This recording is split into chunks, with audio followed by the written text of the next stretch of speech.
CLS universe, we have a very special treat tonight. As a lifelong diehard professional wrestling fan, we got the iconic Mickie James. You know the drill. Brain on, popcorn ready, let's do this. Yes. Hello, cookie girl. CLS experience. Hey. There's Mickie. Yes. I see you, girl.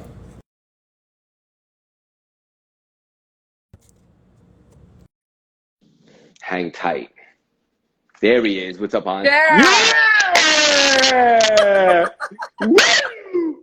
There she You're is. amazing. You're amazing. Your energy is so infectious. I told you I can't.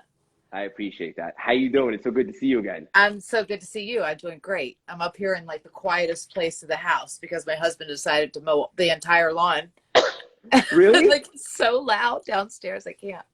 That's crazy. Well, Yeah. I know you were traveling, right? I was, but I've been mostly home, honestly, Okay. for a little bit. Yeah, I was traveling. Now I'm not.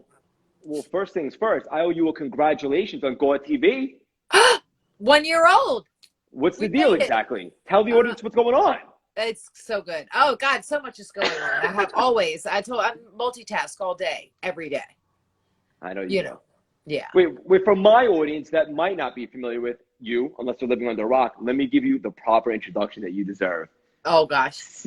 CLS Universe, as a die-hard wrestling fan my whole life, this is the badass, the iconic Mickie James, arguably the best women's performer in the history of wrestling. She's an entrepreneur, a phenomenal human being, an unbelievable mother, a country singer, and so much more. We just dropped her episode on the CLS Experience yesterday. It already broke every record, hit 25,000 downloads in the first day. Here we are. I couldn't be more excited. I'm your biggest fan. Let's do this. Oh, come on.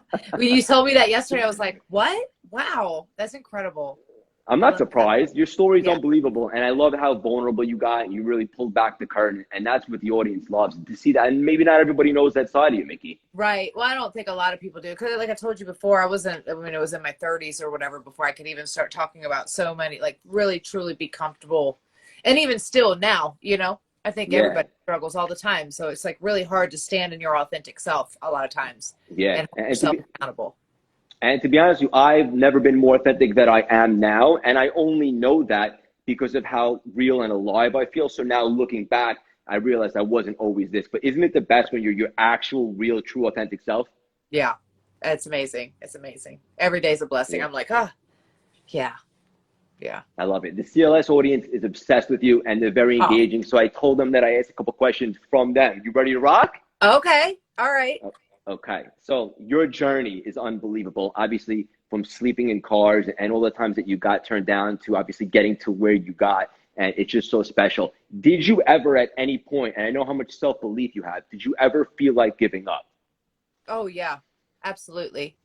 And I was so grateful that in those biggest moments of self-doubt, I had people who knew that it wasn't like in my spirit, that I was just a little bit heartbroken, like that I needed to sometimes you need a reset. And sometimes it's like, I do feel like we're faced with like challenges, and it's almost to see how bad do you want it, like these constant tests to like make sure. And maybe it was for me, and then I go like, gosh, by the time I finally reached that goal, I was so over prepared because I'd put in all the work. And so when I finally had that moment, because that was my goal, it made it that much more magical, because I know what it took to get there.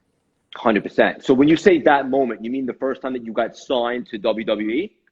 I would say no, not when I got signed to WWE, because I was very much aware of the journey ahead. Like that was a huge moment. And it was like, oh God, thank God they finally think I'm good enough.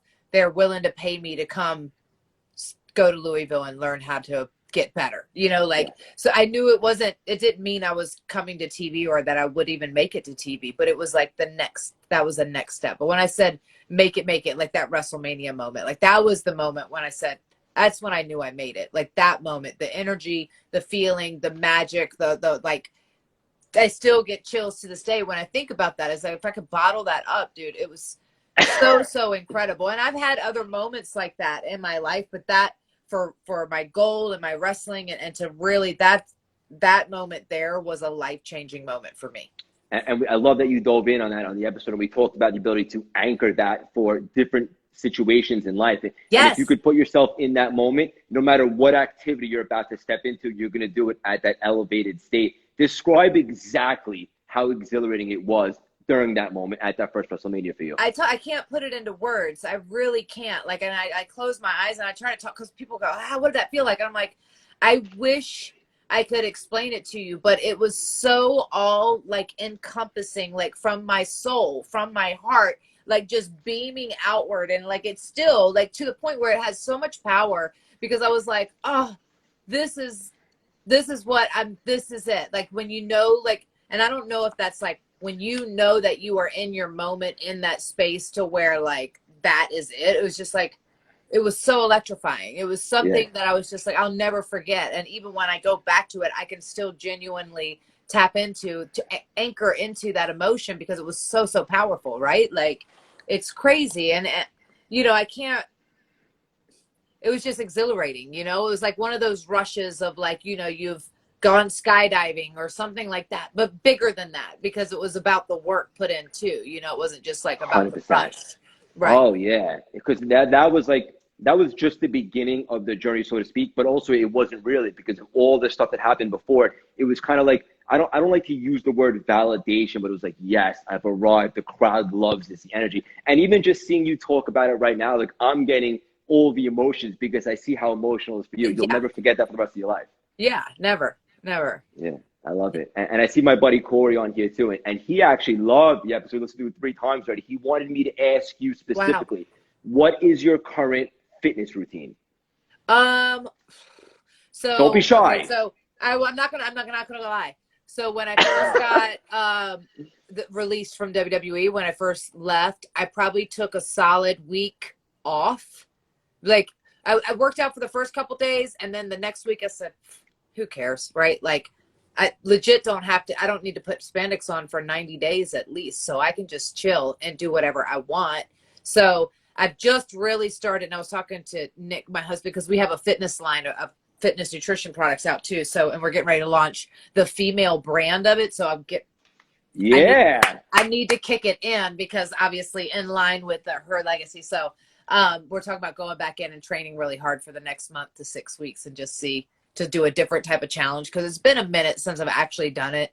I get I lazy. understand. I'll go in and I'll put my work in, but I'm like, I know what like my body will tell. Like, I know what I need to do that day. Like, I'll do yoga like twice a week. I meditate every day, or I try to. And if I don't, like, my day tells of it. Like, I just go to bed exhausted, like, you know, yeah, but I train at least 4 days a week.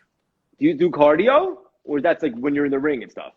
Oh yeah, I have to do cardio, but I could do an hour of cardio, and it's not even going to compare to what The 10 ring. minutes, 5 minutes in the ring going is like. It's not the Yeah. same. You know, so when I do my cardio, I have to go and challenge myself on that level, like of the calisthenics, and more like trying to do speed drills and endurance drills, or like thinking on my feet, like boxing, or just like going to hit the heavy bag and stuff and just keep moving and jumping rope. Ooh. So I'm like thinking and moving at the same time. That's the only way I can like really generate the same type of Hit the heavy energy. bag. I just got a visual of you letting out some steam on that heavy bag. Yeah, I just envision all my least favorite people on it. I'm Like just who? kidding. Some of your rivals from back in the day? Like No, Trish and no, Lita? not even I'm them. kidding. I'm Just the kidding. rival. Yeah. And also, maybe even more important than the physical, I have to ask you, like, what's your mental training routine? Like, how do you get your mind right? Because obviously, we both had some, crazy journeys, and you've been through so much. How do you stay sharp, focused, and motivated these days from a mental Oh, aspect? I think that's probably been my biggest, like, more recent thing that I've really started to tap into and really understand the power of it. Because before, I think younger me just coasted through life. I just was goal oriented, and how do I get there, and just planning, planning, planning, planning. But I was really also very moved by what other people thought of me. You know, like it felt like it was a very trying to live up to other people's expectations, as well as what they thought and how they thought it should be done, and why they thought that I should be doing it that way, rather than already knowing, like, in that space. Obviously there's a lot of that when you get good advice from great people who know, been there. you got to take it all. And a lot of it is really, really great advice. And I'm so grateful for that. But at the same time, as you're going through your path, you're going to have many people trying to direct you in which way they think. And I always feel like I knew in my heart, like you know what I mean? I felt what it was going to be, you know, and you just kind of have to trust that. To be able to trust that is hard sometimes. Yeah, I love it. And I love how deep you always get. Now we're going to get real deep for a second. You ready? Oh, God. A lot of the audience and a lot of people that I've had on the show have dealt with abuse from their past and so forth. You did such an awesome job on the show of helping to break the stigma. And you talked about asking for support earlier on in the process. I know you didn't really publicly talk about it till later on. What would you suggest to some of the people that are going to see this or are seeing it right now that have gone through some stuff that you would urge them to speak up and ask for support sooner rather than later? I just think back to like, you know, when I was originally like younger me, 16-year-old me, when I first was going through it, I was so worried about because I lived in a small town, grew up in a small town. So everybody knew everything. I mean, it was like a little gazette, you know, the Herald newspaper. So it wasn't like, I just felt like everybody knew, and I felt so ashamed. And it was like, I would protect myself. I just kind of like stuck to myself. And that's why I like just dove into my studies and all this. But inside, like, I think the biggest struggle for me is like healing that little girl inside through everything. Like even 41-year-old me will go back and there's moments when she's still, you know what I mean? I think we touched on that a little bit, but I feel like that's really because there were so many things that I've really had to relearn about what I learned at that space because I learned the wrong way, you know, and that has been and if you're not alone, and I think that's the hardest thing is like whatever that space is, and it feels like you're so isolated and you're so alone, but you're not. There's so many people that want to and need to have someone to talk to, you know, like to understand or to just listen, to not understand, but just to listen and to be there, you know? And so I would never want anyone to feel like that because I remember going through a really dark place and like feeling so like nobody understood, nobody got me, nobody understood why I was the way I was or thought the way I thought or why I was so protective or to myself about a lot of things. And it was only because I was protecting myself. Like I'll play this outgoing character, but real me, like on a personal level, me, I was very shy to open up to like really, really anybody because it just didn't. Trust is a huge thing, you know? Yeah, So 100%. I just want to say, I personally admire you so much. You have so much courage and the growth that you've had over the journey. I have so much love for you. Oh, I love you too. Thank you. Another thing that you talked about on the episode, which was great to me specifically, is you said complacency and boredom will be your destruction. I couldn't agree more. Tell the audience what you mean. Yeah. Well, I just think that sometimes we get to this comfort level and it happens with not just, and I've seen it within my own space, my own careers. Not me personally. I think that was my biggest struggle is that even when someone would envision a certain space for me, I'm like, no, I don't think like that. Like I'm not going to fit in this little box. It's never going to happen as much as you like. I just can't. It's physically impossible. My ego's way too big. No, I'm kidding. No, but seriously, like my goals are way too big. It's not about because I do think that there is a difference between. I was thinking about this earlier. Like there's a difference between cockiness and confidence. Like cockiness is like that trying to make everyone believe that you are all these things that you deep set down don't believe that you are. Whereas confidence is silently and powerfully standing in it and knowing it and not having to tell anyone, you know. So that's the big difference for me is like, so when you want all of these things, then I think you should fight for the things, you know what I mean? But I think that complacency, like just to sit back and go like, okay, that's good enough. Here you go, boss. Like that's good enough for the day. Oh, job done for the day. Check out, move on. It's like, what is your end goal? Because I don't feel like any of us sat at 10-year-old self and said, oh, I want to be an accountant the rest of my life. God bless my accountant. Thank you. I hope that was your dream. And if it was, you're amazing at it. And I'm grateful because I am not. However, you know, it's like, what did that person really, really want? Because I feel like that speaks a lot to our truths and we can just kind of go after those things. You know, I just don't think that you should 100%. ever just live. You got to keep raising your bars in yourself. And like each goal is just like, okay, now what? Now what? Now what? You know, just Yeah. push your limits. Yeah. I'm the same exact way as you. In fact, like I ran 4 marathons the year before the pandemic, and I had never been a runner. And my last time, the PR, I was so happy with. I can live with that 100%. But then, like as we exiting the pandemic, God willing, it's like I need some. I need a little bit of a challenge, not so much for the physical, for the mindset. So I just signed up for the Chicago Marathon, which I'm absolutely Wow. going to dominate. Yes. But that being said, like I understand completely what you mean, and like it's almost like it's a gift and a curse, but I think it's really those legends and those special people that they're always reaching higher. Like they have the mentality like they've never arrived. Like they conquer something and it's like that was great for a second, and like what's next? And it helps you keep striving. And it's like it's kind of what life's all about, is that progression to those big goals. Right. Well, yeah. And I think what's fascinating is that it's really, if anything, throughout all of this, it's really opened our eyes to how many people are doing that quietly, like these business owners and CEOs and people who have mastered this mindset like quietly behind the scenes, and they've been doing this and thriving and are like the richest people in the world, right? And then chilling, just like you don't know who they are. They're like just on their yacht just hanging out, but they've already captured this like thing, and we're just all trying to get to that space so we can get our little So true. island and just chill out. That's it. No, you're not 100%. going to get an island. You're you love people so much. I love people Is it that, too, but I'm just saying, is it that obvious? yes, I'm like, no.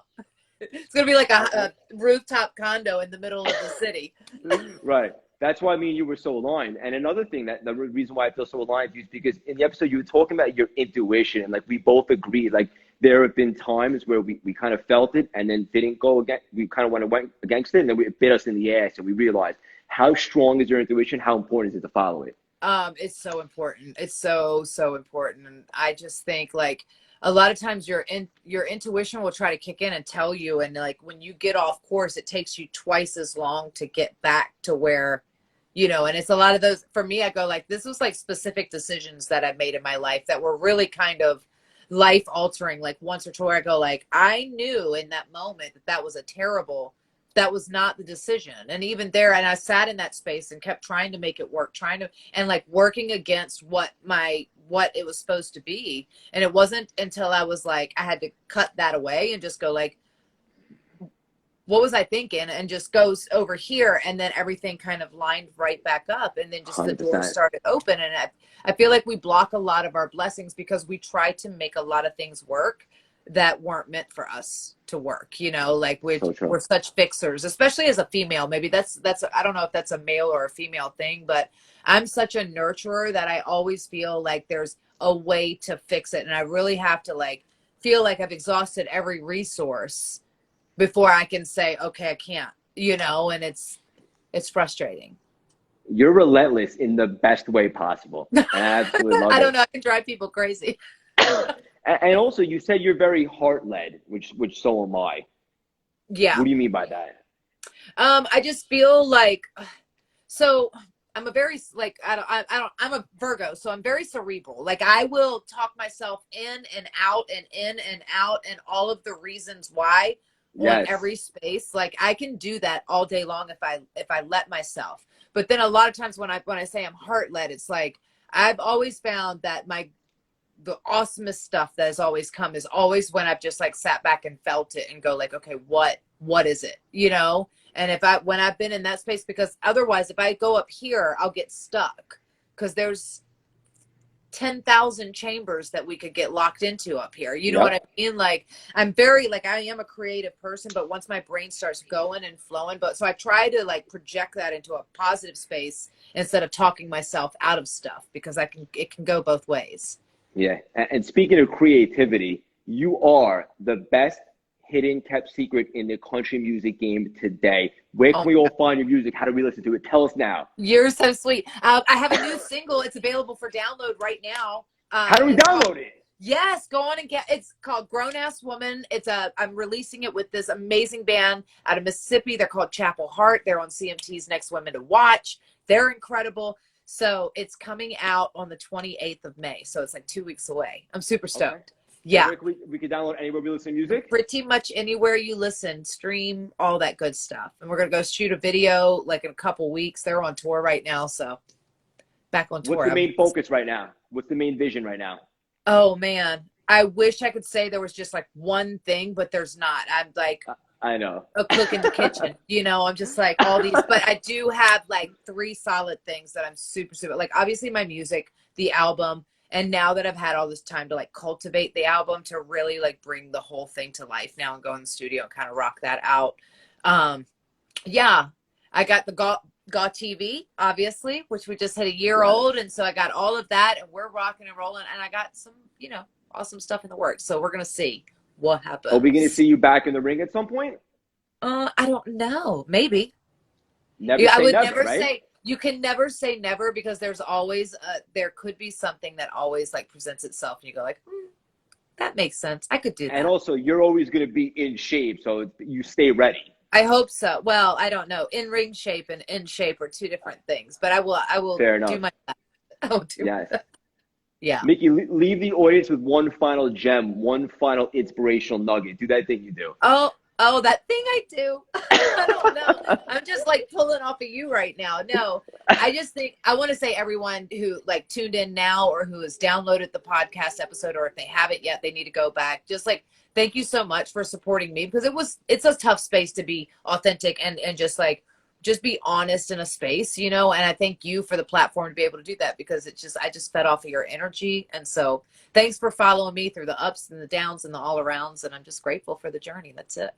I personally have so much love for you. I personally believe your best is yet to come. We absolutely manufactured magic on the podcast today. Obviously, this is just the beginning of our relationship. You know how much love I have for you, and this will not be the last time that you and I collaborate. And I can't wait to catch up and eventually meet in person when this thing opens up a little bit. Yeah, I can't wait. You ever come to Manhattan? Yeah. I am. Manhattan. I'm coming to New York. Actually, one of my first appearances after my 90 days is in New York, Long Island. When? The island of Long. I want to say. Very familiar. That's where my family's from. What part? I think it's called the Wrestling Store. The Wrestling something. It's the weekend of July. That night, 18th and 19th, 17th and 18th.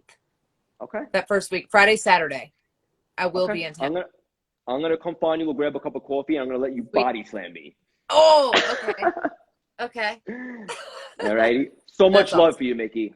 No, thank you so much. I appreciate it. And thank you for having me on the podcast. Like, seriously. And for the audience, go download the song on May 28th, correct? Yes, May 28th. Go to mickiejames.com. You can find everything. Everything. And they can follow you on Instagram. That's where you hang out the most? Yeah, that's probably where I am at the most. At the Mickie James. Twitter is at Mickie James. But yeah, everything's everywhere. You can just type in my name and it usually will pop up. I know. Yeah. I love you so much. I'm going to see you in July. Have the best night and the best weekend. We'll talk soon. Thank you. All right. Bye. Bye-bye. Big bro, I don't know how to leave. There she goes. Mark, I see you, buddy. I want to give a shout out to my 2 girls, my team who are here right now. Cookie Girl, Alexandra Spire, and Jessica. Love you guys so much. I see you, Joannica. Hope you all enjoyed that. If you haven't listened to the record-setting episode right now, you're waiting for. In addition, for the first time ever, once in a lifetime, we have the Moonshot Masterpiece online program, record-setting.